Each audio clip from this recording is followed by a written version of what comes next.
Oui, Pentecôte, comme vous voyez, Pentecôte, là, il y a le mot pente qui signifie 50.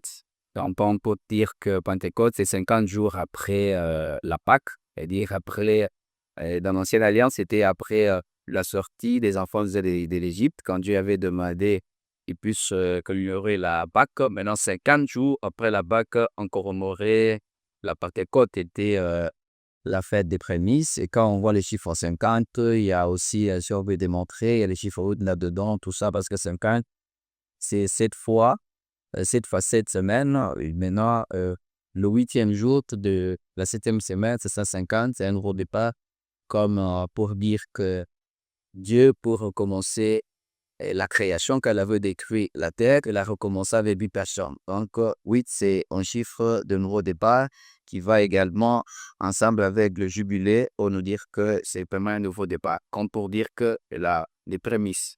Maintenant, Dieu, dans la nouvelle alliance, qui a promis qu'après après la résurrection de Christ, on devait compter également 50 jours.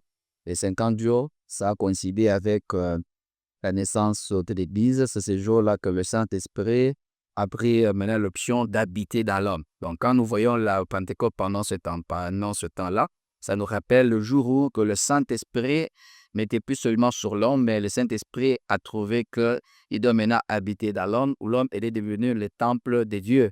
Donc, c'est ça, et puis mais c'est l'anniversaire même de l'Église. Maintenant, là, pendant ce temps, il y a ceci, lorsque nous lisons Romains 14, la Bible lui demande de ne pas discuter sur les anciennes fêtes ou les distinctions entre les jours. Bon, il y a ceux-là qui trouvent que la Pentecôte, c'était une fête juive et présentement, on ne peut pas célébrer. Il y a d'autres qui trouvent que non, non. Comme ça coïncide avec l'anniversaire de l'Église, c'est le jour où Dieu a pris l'option là d'habiter dans l'homme, il faut célébrer ça. Donc, la Bible dit qu'on ne peut pas discuter sur ça. Donc, il y a ceux-là qui trouvent qu'on peut célébrer, il y a d'autres qui trouvent pas qu'on peut célébrer. Voilà pourquoi, au ceux-là qui trouvent qu'il faut célébrer en soi, et il faut une action pour dire que ce jour-là, on a besoin que d'autres personnes soient également baptisées du Saint-Esprit. Donc, on doit vivre également la manifestation du Saint-Esprit pour souvent le nouveau qui n'ont jamais expérimenté cela. Et il y en a et parler des dons spirituels et comment est-ce que le Saint-Esprit est très important au sein de l'Église.